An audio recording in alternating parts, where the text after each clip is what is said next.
Good morning, welcome to this morning's live meditation here on the Deanna Awakening Love page. I'm just going to wait for you all to join and just give you all a few moments.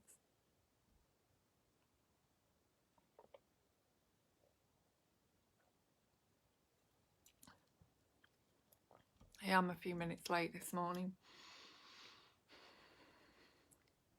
How are you all? Where are you? Just let me know where you're tuning in from, where you are in the world, and welcome. And this is hopefully going to be quite a few more days meditation without any interruptions now. Good morning, Berlin. Good morning. It's a lot colder here this morning. There's a drop of about 13 degrees from yesterday, which is quite incredible. And it's raining, it's cloudy, and it's a bit dark. Thank you. Hi, Michigan. Thank you. Good morning, Michigan. Well, there's two of you in Michigan. Cool. So we've got Michigan, Berlin. Yay. I just wait for a few more people to get the notification. Anyone got any questions for me about anything this morning? Thanks for the hearts.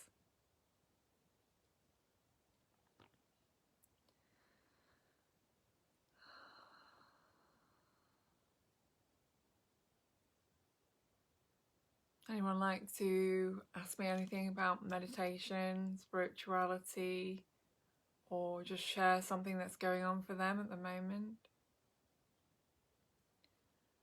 Good morning. Can see a few more of you joining now.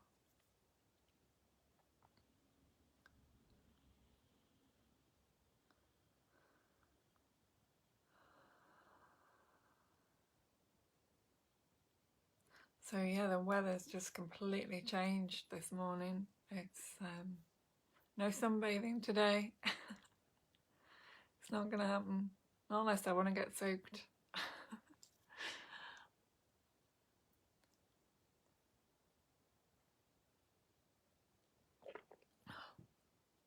It's a day for going inside and yeah, a day for doing practical things, I think. We had a thunderstorm knocked out my internet. Wow, gosh, that must have been a very strong thunderstorm then. Electrical storm. Good morning, Washington. Yeah, it's like we've gone into another season here. It's much colder and it's dark, it's raining, it's very, very still actually. There's no wind. And it's very cloudy. So it's the light just looks quite dull outside.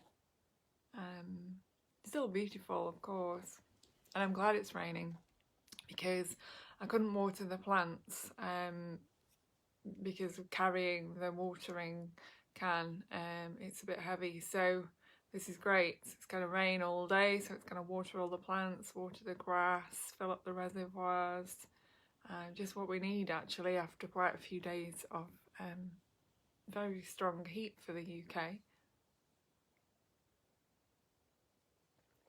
So where are you all tuning in from? I can see some of you have said. I think there might be some more of you here that haven't said yet.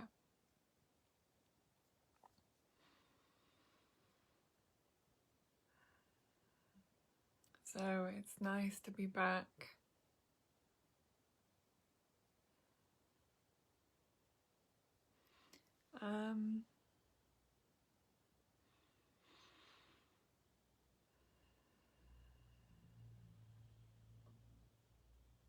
Yeah, I think life is like the seasons, isn't it, really?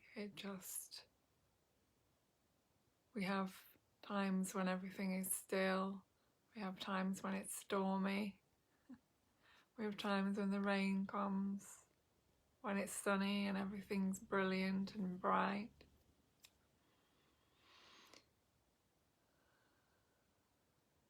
But yeah, it really feels like a time for going inwards. Good morning, Windsor. Thank you. My new routine. Actually, I could mention that.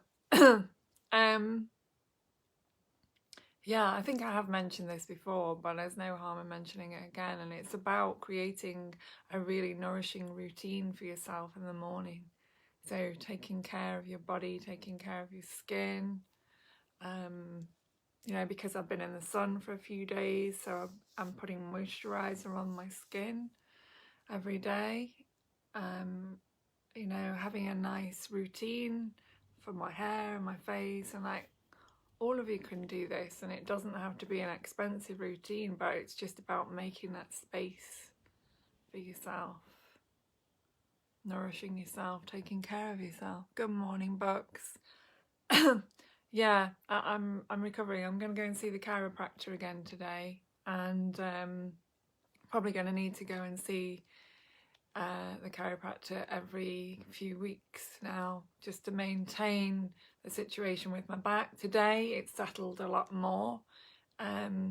Yesterday I did struggle a little bit, but today it's really, yeah, it's settled a lot more. So hello California, good morning, oh, good evening, good afternoon, of course, wherever you are in the world. It's all different times, isn't it? We're all in different time zones. Yeah, so looking after my back, looking after our bodies, you know, having a nice shower routine or bath routine in the mornings, and just really taking care of ourselves. So important.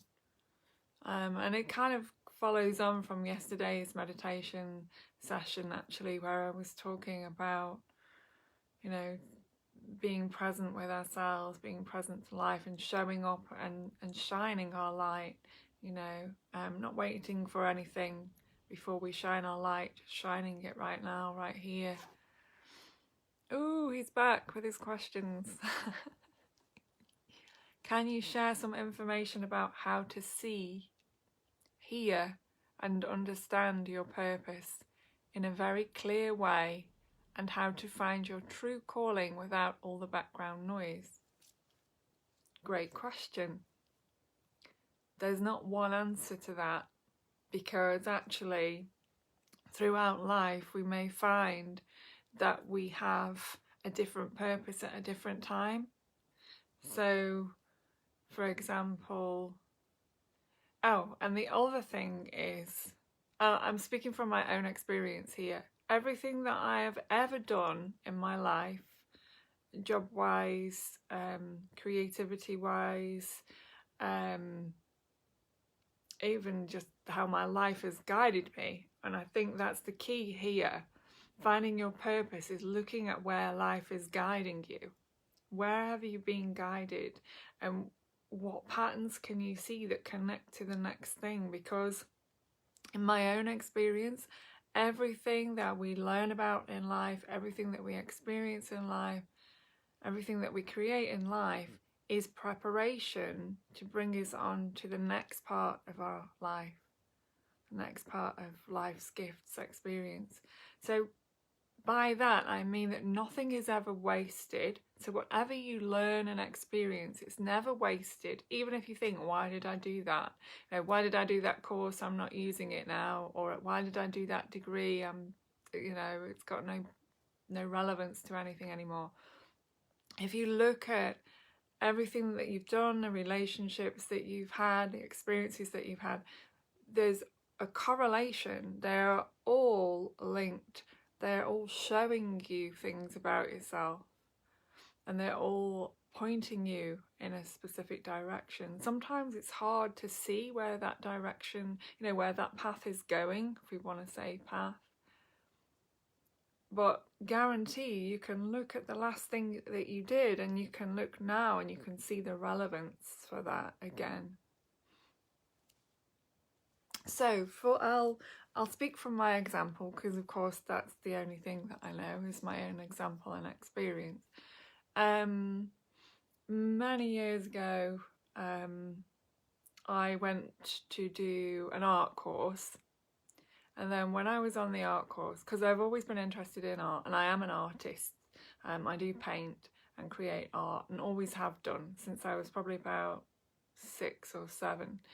Obviously, wasn't selling paintings at that age. Some children probably are, because everyone is gifted in different ways. But so when I was very young, I discovered this artistic side of myself, and as a young mum, having just focused on my son and focused on bringing him up and not really focused on anything else, actually, I just completely gave all my time and attention to my son for quite a few years.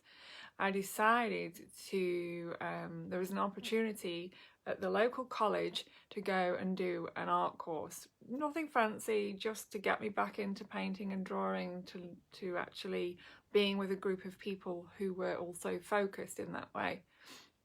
So I went and did that. And then leading on from that course, there was a course in aromatherapy reflexology. And it wasn't a course where you could learn and then practice. It was just a very simple course, just to show you the basics of what was possible for reflexology. So life led me to the art course first, then life led me to notice the Good Morning Blackpool, to notice and to see this reflexology course, because it was at the same place that the art course was, in the same room. And so as that appeared, then I ended up doing that.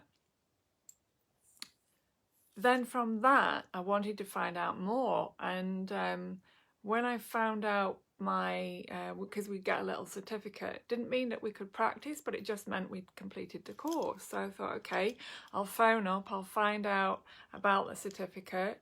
I like to collect certificates in those days. I've got a little collection.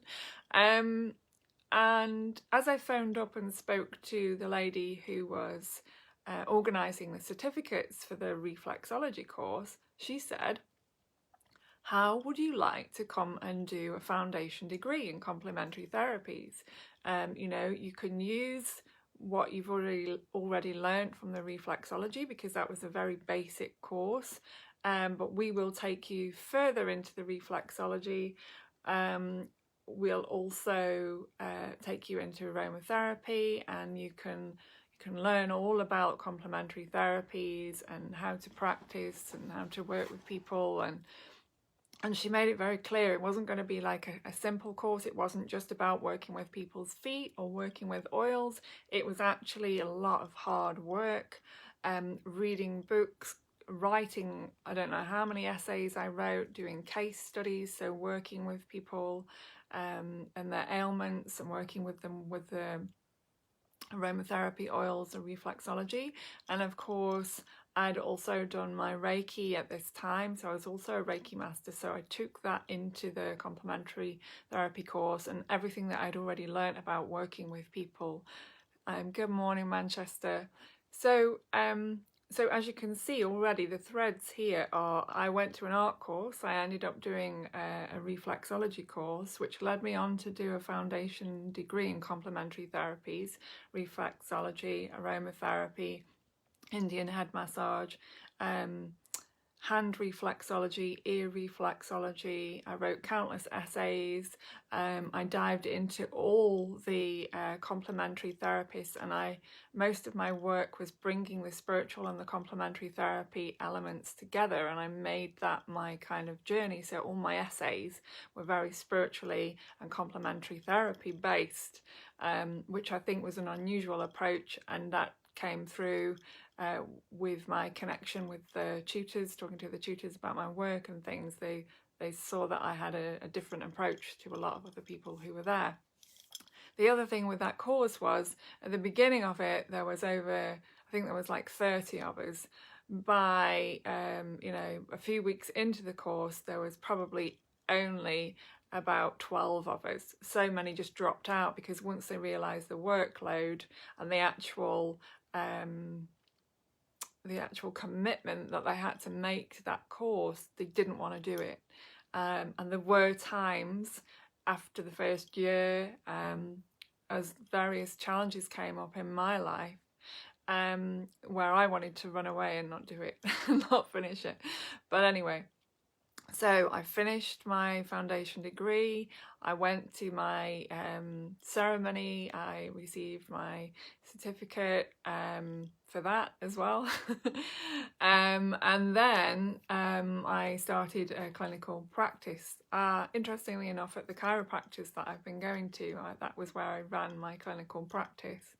But life was calling me to something else. And while I was doing the foundation degree in complementary therapies, I'd also been asked to organise by one of the tutors, who's a good friend of mine actually, to help organise a complementary therapy event, bringing complementary therapists together so that we could discuss various aspects of the industry and the medical side and the spiritual side and everything. So I actually helped organise that. Now, when I was asked to do that, I had no idea that part of my future involvement was actually going to be creating events. So I did that, finished the course, started the clinical practice. I was doing Reiki, and then once I got my degree, I went on to do the aromatherapy and the reflexology. Worked with lots of people. Used all my, my intuitive abilities, my Reiki and everything to make a very inclusive package for people. So I'd work with them with the aromatherapy, with their health side of things, look at any allergies, use my intuition to feel what was going on in the body. With their minds, of course, use the Reiki to still the mind, bring them into a space of meditation. So my healing abilities all came together and formed this really beautiful way of helping people. So that's what I did, and I also did something like, I think it was at least 10 studies on people that came to me with ailments, and then I treated them for so many weeks. I wrote about how they changed, what helped, what didn't help.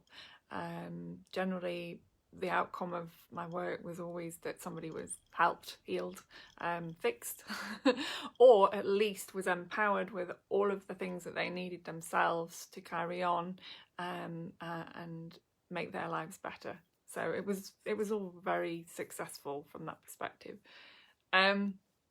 So leading on from there, once I finished the complementary therapy degree, because there was a lot of pressure on me at that time, and my dad had been diagnosed with cancer, so I was also going through quite an emotional time. I was also going through some dark night of the soul stuff.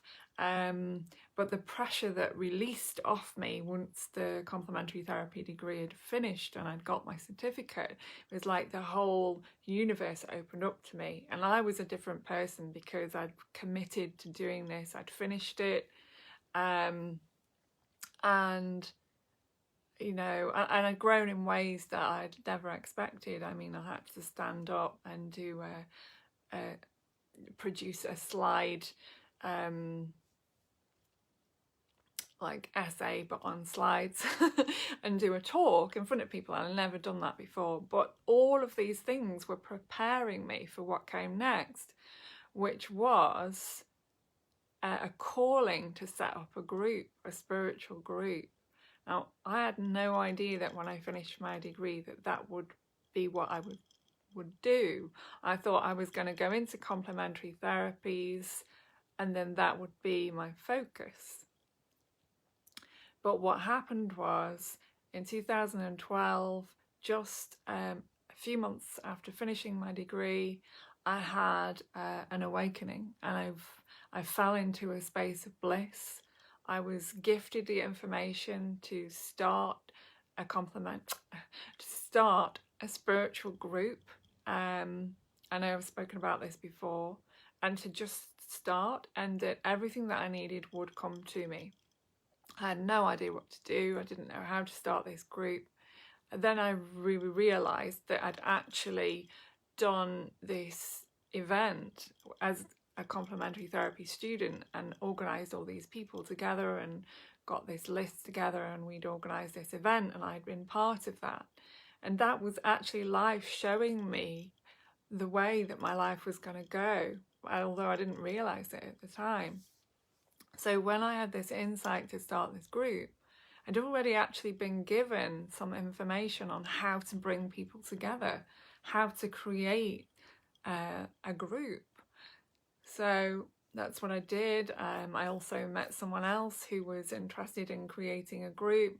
Their ideas were different to mine, but we thought we could pull the ideas together, and so we created this this beautiful group that was very much based around business at the time, complementary therapies, and just bringing people together with a coffee and meditation. So it had a very different flavour to it. It was kind of like a morning meetup group. But as it expanded, it became a full day. It became a full day with, 4 or 5 guest speakers. I began to embrace my sharing of meditation, and so I would gift meditation to the group. So we'd have group meditations with 40, 20, 30, 40 people. I would get my confidence. I would begin to speak and share more about my own life. I'd be organising. Even although to other people it seemed like it was really hard work for me, I absolutely loved it. And I didn't feel like it was hard work. It was so easy for me to create this space and everything came to me, the venue came to me, the people came to me, the speakers, the teachers, everyone that needed to be there found their way to me through some way. And I never feared about asking people if they wanted to come and speak. It was always like, ask, see what happens. You can't lose out here. Just create the space, hold the space with the intention, and life would just continually bring me a stream of people. Life brought me a photographer for the events. And she's a great friend now. And life brought me all the different teachers. I'm still connected to most of them. Musicians, artists, creatives, spiritual intuitives, past life regressionists, all these incredible people, and I was privileged to spend time with, to connect with. Some of them stayed with me. My home became a space for all of these amazing people to come and stay with me and be part of the events. And from that, I would be also, through my platform, I would be advertising them, connecting them with more people. I'd be kind of advertising myself, although I wasn't really doing that in a focused way, until a bit later on. Sharing my meditation, sharing my gifts, building up my confidence, speaking up more, sharing more about myself. So it was it was a beautiful process of introducing people that would never come to this part of the UK. They just wouldn't come here. But somehow, through my efforts that felt very effortless, they came to this part of the UK, and I introduced hundreds of people to hundreds of people, and created a hub, a light, an energy, a space for transformation. Because as we kept gathering together, people's lives would transform. My life transformed in ways I never imagined, and other people's lives transformed. And I don't mean in a financial way. I mean in a connective way, in a spiritual way, in a life enhancing. People were making new choices. They were feeling peace for the first time. They were healing themselves. All kinds of incredible things happened from being gifted that idea. And it also meant, which I need to say as well, that I left working at the chiropractic. I left there working, doing the aromatherapy and the reflexology, and even the Reiki to move in the direction of the spiritual events and hold that space of awakening, which is really what I see now. And I'm not even sure I was aware of it at the time, but I was holding a space of awakening. I was bringing awakening beings to help awaken others, and I was also going through my own process of reawakening to myself again. So to answer your question, I know this is a bit long-winded, but this is life. So life is guiding us. So you said, can I share some information about how to see, hear, and understand your purpose? Can you see? It's a journey. So one part of my life, my purpose was to be a complementary therapist. One part of my life was to just be a mother, and only a mother. I didn't do anything else, but that was necessary, of course. And then it was to become an events manager, and then it was part of my purpose was to embrace this spiritual knowledge and wisdom that I have, and to step into that role as a spiritual teacher. And these are all things that I would never have imagined when I was at fashion university in Derby many, many years ago, training to be a fashion designer, you know. It's like, but everything's become relevant. Even the fashion side of things, I've been able to create my own style, and I know I have my own style. I don't just buy into the high street stuff. I just have my own style, and I embrace that, and that has been part of me showing up and shining at my events, through just really embracing myself and my fashion sense, my gifts, my abilities, the meditation, most importantly. So all of these things, all of these aspects of me, and like going back to when I was really little, I was kind of like the one that didn't fit in, you know, the one that was different, the one that didn't fit in, the one that didn't do what everyone else was doing, the one that was having deeply spiritual experiences at a very young age, not realizing that nobody else was, the one that felt misunderstood, that felt you know, when I was very young, I felt like a being that was well beyond my years, and I could never understand why I was in such a small body, but I felt so old. Like,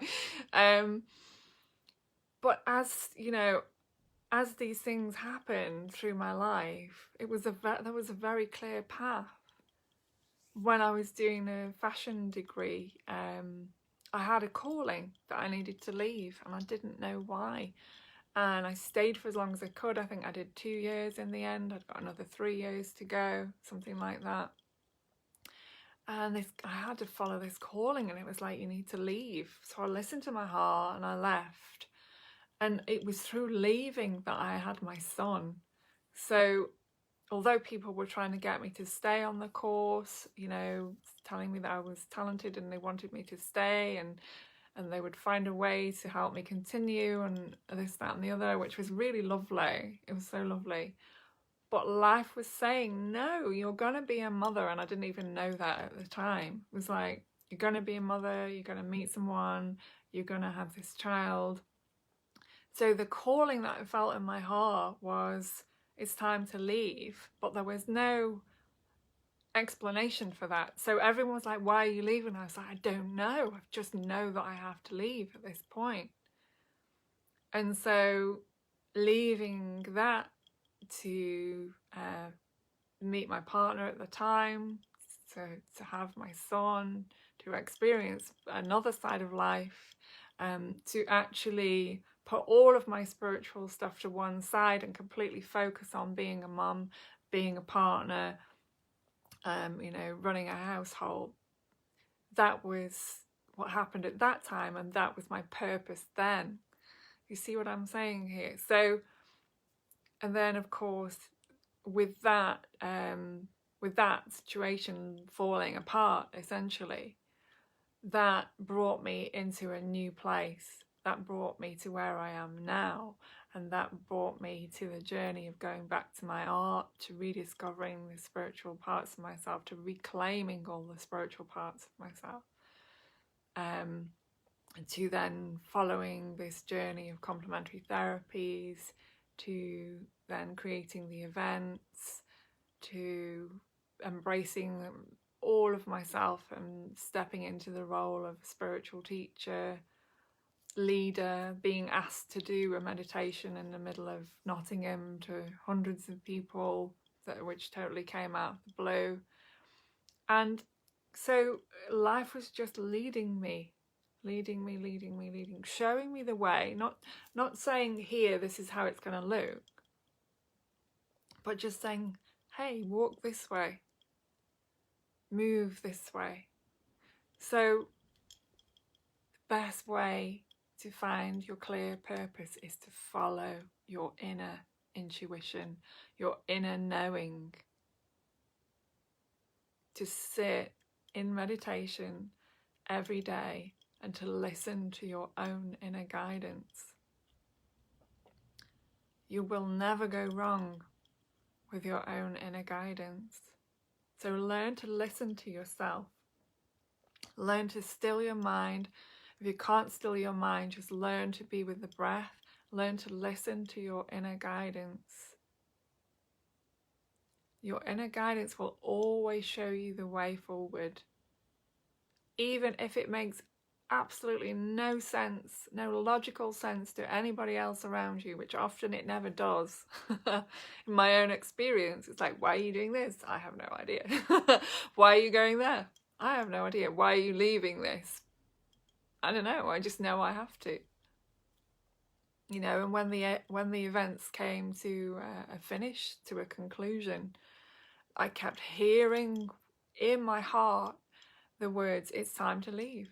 It's time to finish this. This part of your life is finished. And so I trusted that. And again, at the time, it seemed like, well, why? Because I'm enjoying this. I don't find it, I don't find it difficult. I'm enjoying it, and it's just becoming, it's just getting better and bigger, and more different people are coming. And it was like, no, it's time for something else now. It's time to leave this behind.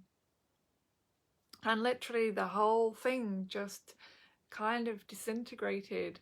That's not really the right word. Dissolved. It just dissolved.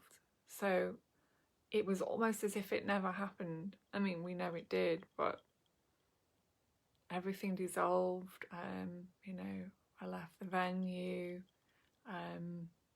The people, their lives had changed so much, so they were unavailable to come to the events anymore. But it was because I was being led in another direction.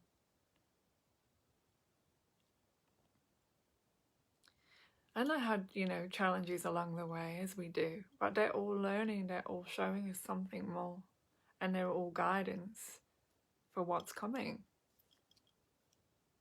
And then, I started to write in, I think, 2012. I woke up one morning and his words were just flowing through me. And it was a stream of wisdom. And I was like, where is this coming from? Who's coming up with all of this? But it was my inner awakening was manifesting in the words. And every morning I was in this very deeply quiet space, deep silence, and these words would come, and I put them all on Twitter. There was thousands and thousands of tweets of, so many words that were inspiring for people, and I do actually have them somewhere and plan to do something with them. Anyway, that's the whole other. And then from these few words would come sentences, and then essays, blogs, video blogs, more sharings, pictures and messages, and it just flourished. And this was another thing that was happening. This part of me was also expanding. I'd always loved photography.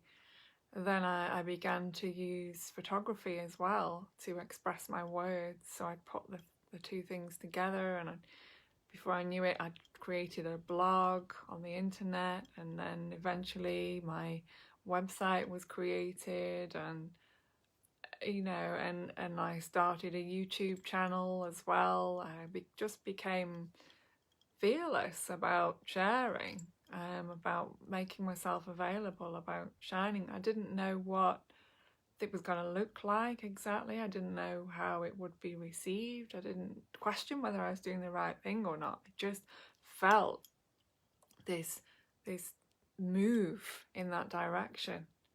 And once I really felt to move in that direction, then life was guiding me to something. So every single part, and this is just part of the story, it's part of the story of my life, but every single part of this, you can see the threads very, very clearly that all come together and are continuing to unfold, just like the lotus flower, with thousands of petals. The outside petals are opening, and then the next layer of petals are opening, and more of life is opening to us. And as each petal unfolds, we see that we are being guided, that we're being shown the next part, until eventually we get to the center and recognize that it's always been us. We are life unfolding, that we are this moment unfolding, that we are life guiding life, that we are God creating in form, that all of our desires are God's desires to bring into being something that is needed for humanity, something that is needed in life. Not just for ourselves, but for others. And what also happened through this transition was that I stepped into the biggest role of service. I'd already committed my life to service, and I didn't know what that was going to look like, and I'd done that at a very young age. But it became very, very clear that through the complementary therapies, through the Reiki journey that I went through, and people were coming to me and they were wanting readings, they were wanting healing, they were wanting help. And instead of saying, I can heal you, I was saying, I can give you the tools to heal yourself. I can give you the tools to help you remember who you are. I can help you empower yourself. Not so that people were reliant on me, but so that they had everything they needed to move forward in their lives from a place of power, strength, grace, and love. And so it became really evident through all of these transitions that my life was all about service.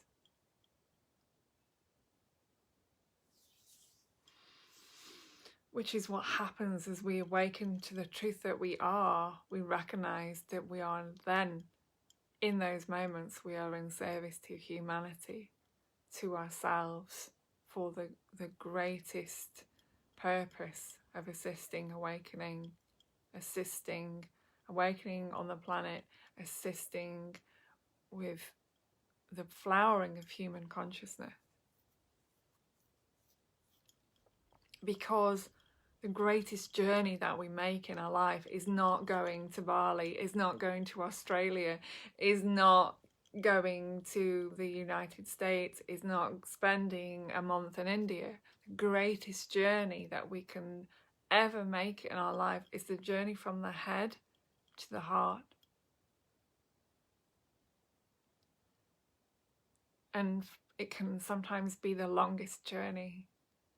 It can take a lifetime, or it can take a moment. But the greatest journey for you is from the head to the heart. And this is the most important thing beyond our careers, beyond our relationships, because all of that will come and go. But to recognize what you are, that's eternal, that's treasure, that's the diamond in your pocket, and you are that.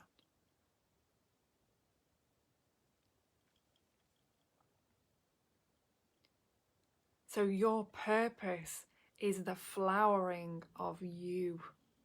It's the unlearning, it's the undoing, it's the recognition of yourself. And you may step into different roles along that path, and that will be your purpose at that moment in time, at that moment in life. But then you may be given another purpose. But all of it is about the journey from the head to the heart. All of it is about your awakening. Your purpose is to awaken, and then to share that, to flower with that in humanity, to shine your light in humanity on the earth, to be the light unto yourself, which is then the light for the world, actually.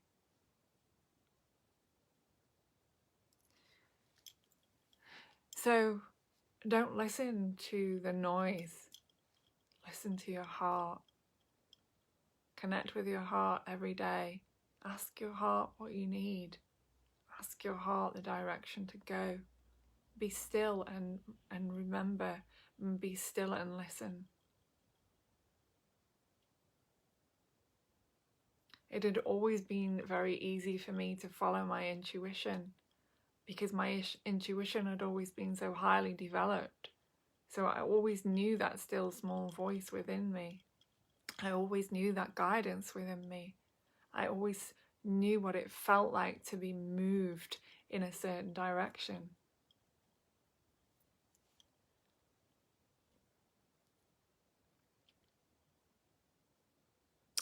Which kind of painting do you do, and which materials do you use? Where do you sell your paintings? Oh, thank you. Great question. I actually use acrylics. I love acrylics. Watercolors, mostly acrylics.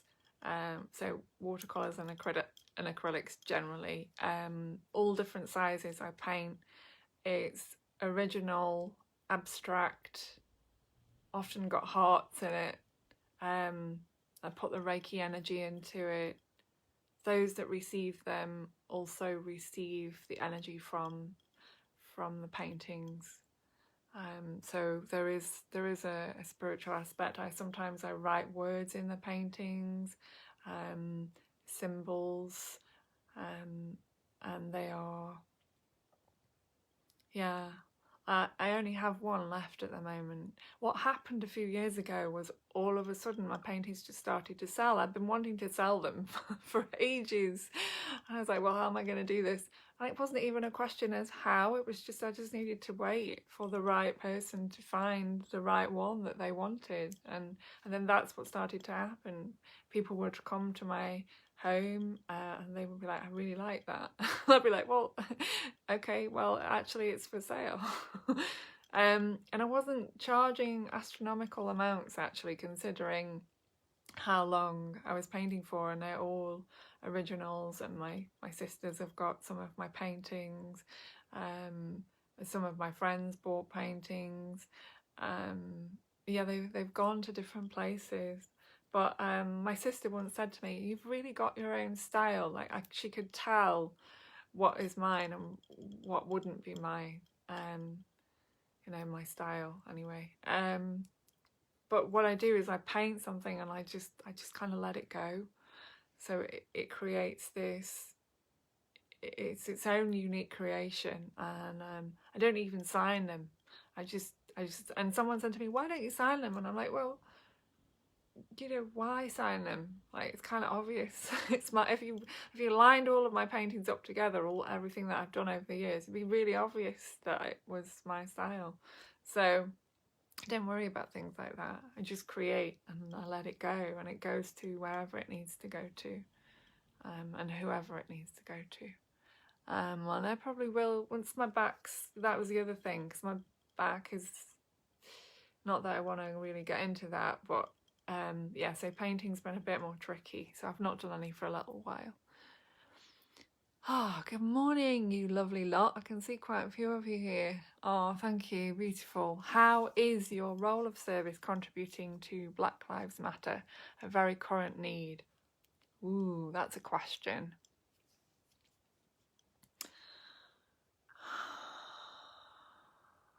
How is my role of service contributing to Black Lives Matter?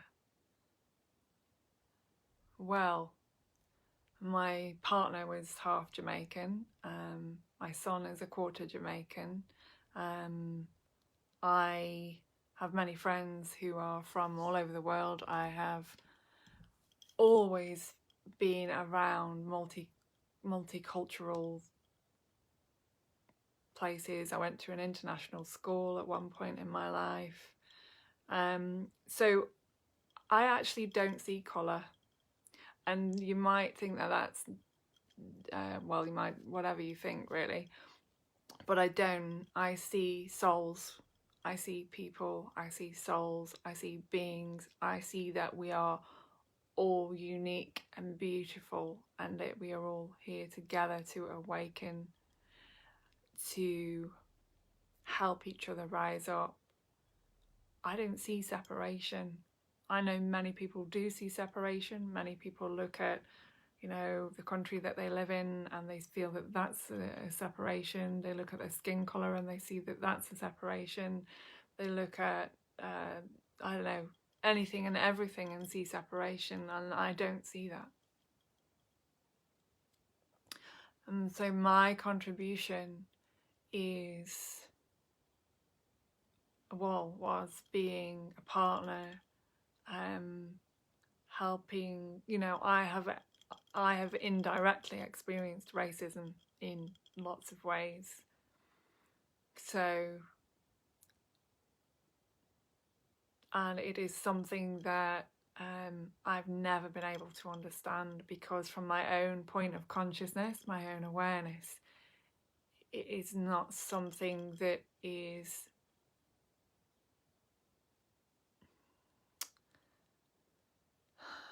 it's not something it's not a mentality that I understand. And my purpose in helping people awaken is, when we awaken to the heart, it's recognizing that connection that we all have with each other, regardless of where we live or what we look like or our skin color or, you know, any of those things. This journey of awakening is to bring us together, to bring us into unity together.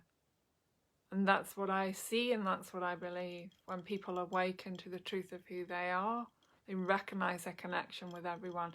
Then there's no division in any way. The media is trying to divide us. That's a whole other conversation.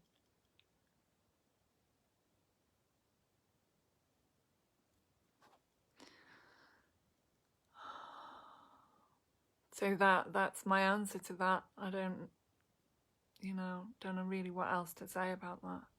Namaste. Morning.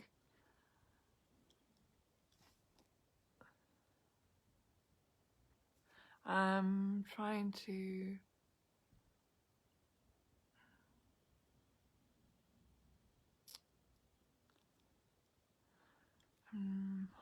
I'm not sure what that question is. So I think the non-physical angels used you as a physical angel to deliver the exact words that I need to hear today.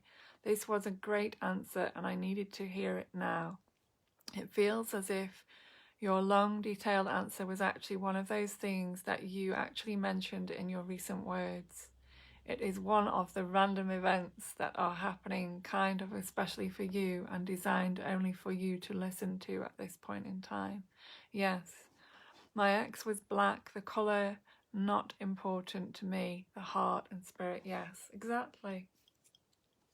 But I also recognise that people are suffering and that people are doing things that I don't understand.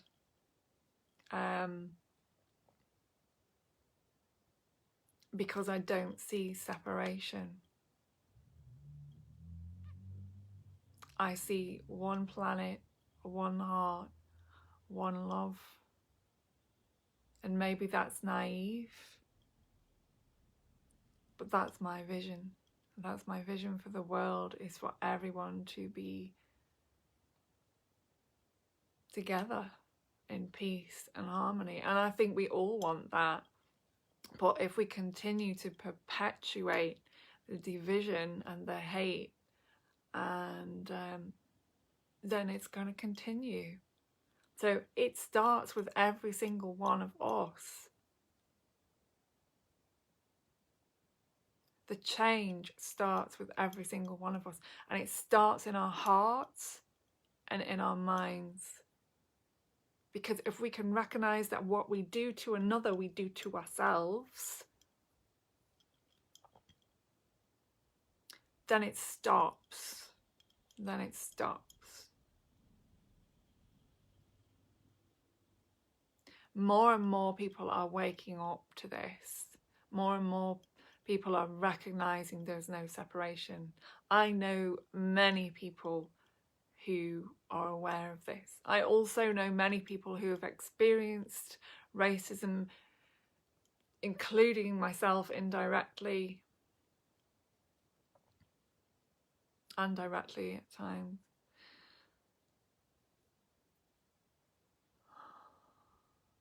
But it ends with each and every one of us.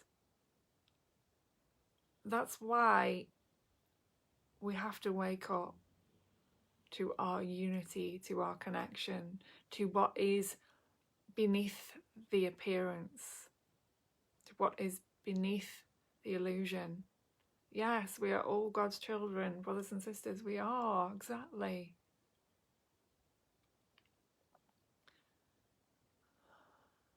And those that don't know this, that don't recognize it, don't love themselves. They don't see their connection to God. They don't see their connection to humanity. They see themselves as separate. They don't love themselves. They don't know who they are. Awakening is helping people to remember who they are, remembering the connection, remembering that everyone is our sisters and brothers. That we are one family, one planet, one earth, one family. No separation. This separation is what is in the mind. Separation starts in the mind, and it's conditioned into us. When we are given our names, the idea of separation starts. When we are told what things are, who people are, the separation continues. We are fed. We are conditioned and fed this stuff from a very young age. And many people grow up believing these ideas and then act out their lives accordingly to that. Seeing themselves separate, seeing that they need to take care of themselves, not to look after others, not to respect others. There's all kinds of dynamics, but it comes down to the sickness of the mind. Racism is a sickness of the mind. It's a mental illness. I mean, it really is. I'm not joking. That's what racism is. Mental illness. To believe that anyone who has lives in a different country to you, speaks a different language to you, looks different to you, has different skin color to you, to believe that anyone is different to you in any way. We are souls. We appear in form. Our forms are different. Our forms are beautiful. Our forms are unique. We need to honor each and every one, because each and every one is an expression of God, is an expression of life. In awakening to recognize your divinity, and you know God, and you know that whatever you do to another, you do to yourself. Whatever you heal in yourself, you heal in the world.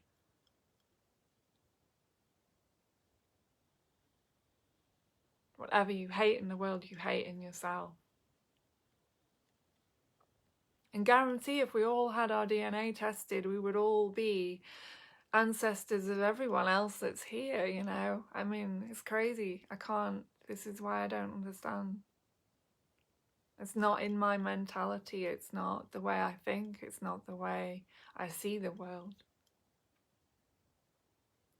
And how we see the world, the vision that we have for the world is what we will create. So let's bring unity. Let's be kind to each other.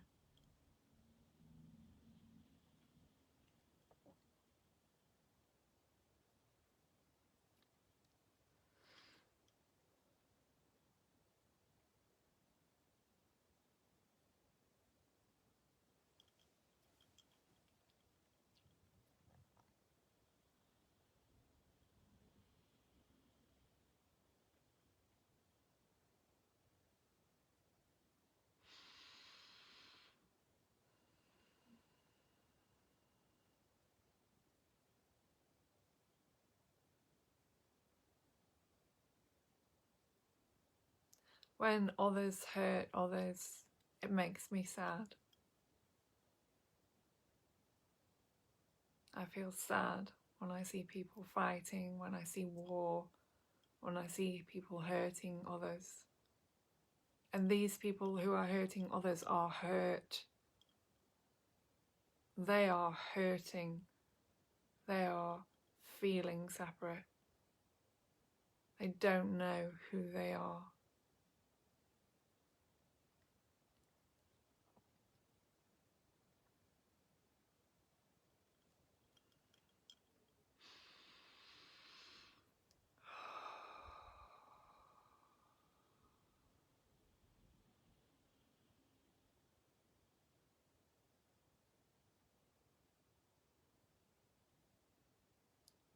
Let's all just come together with our hearts, with our minds. Let's be the light for each other. The fight that goes on is the inner fight, and it manifests outside. If you're at peace with yourself, you're not going to get into fights.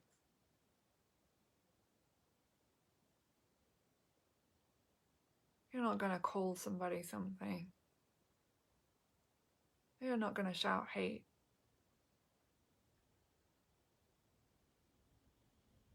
Those that are hurting, hurt.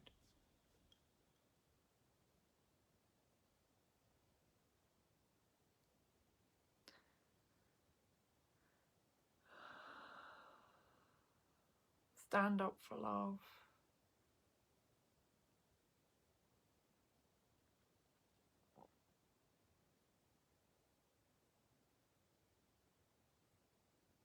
By being a walking example of it. A walking, talking, creative example of love and unity. You change the world. 1 in 1,000 has the ability to change the world.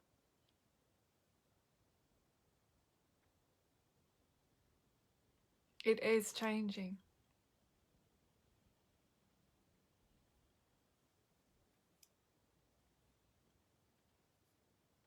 Views are changing.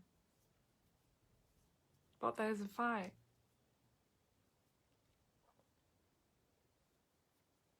Because the old paradigms have to be let go of. The old ideas of separation have to be let go of. And minds want to cling to that. They don't feel safe. Ego doesn't feel safe. What happens if you lose your identity? What happens if you give up the fight? People are so used to fighting, to being suppressed.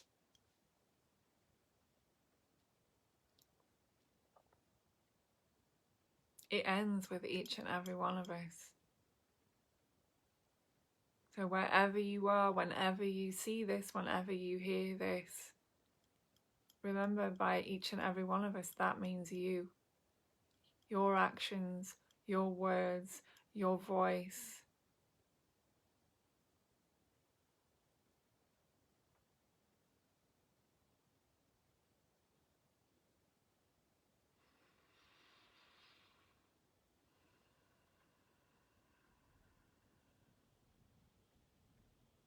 There's no need to perpetuate these old ideas anymore. It's a sickness of the mind.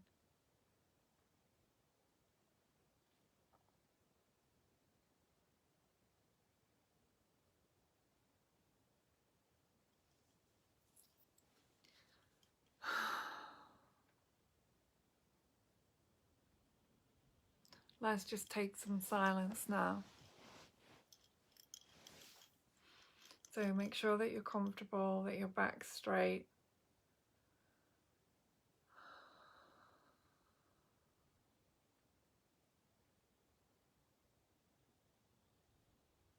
Breathe into your belly.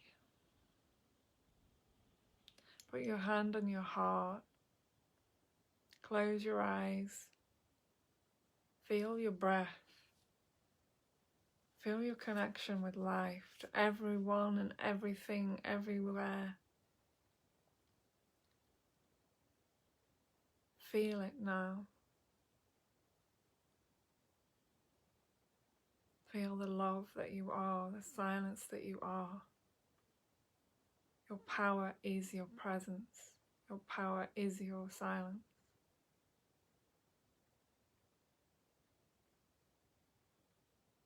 To be the peace in any situation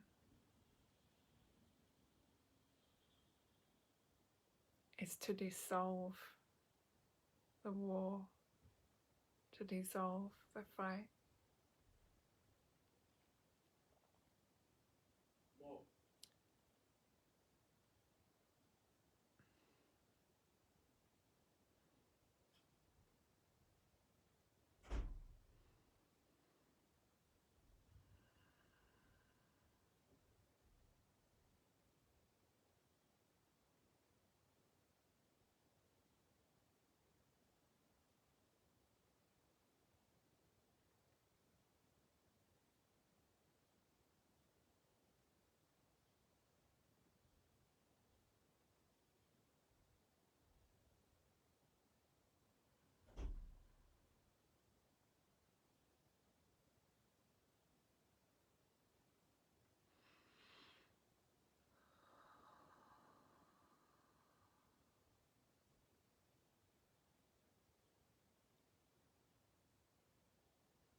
in your own time, just opening your eyes.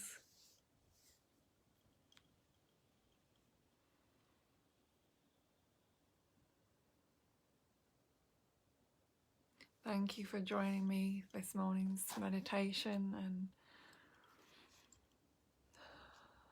question and answers session. You can connect with me on my Deanne Awakening Love page or my Deangie page. I'm available to work with you one-to-one. Please check out my website, which is www.awakeninglove.co.uk, and you will find lots of information on there and new updates coming very soon. I will put my PayPal in the description of this video. Anyone that would like to contribute to my PayPal, help these meditations and all of my work to carry on, that would be, all your contributions are very welcome, and I'm deeply grateful. Much love to you all. Have a blessed day, blessed evening, blessed afternoon, wherever you are. I'll see you all again tomorrow at 8 a.m. British summertime, London time. Much love.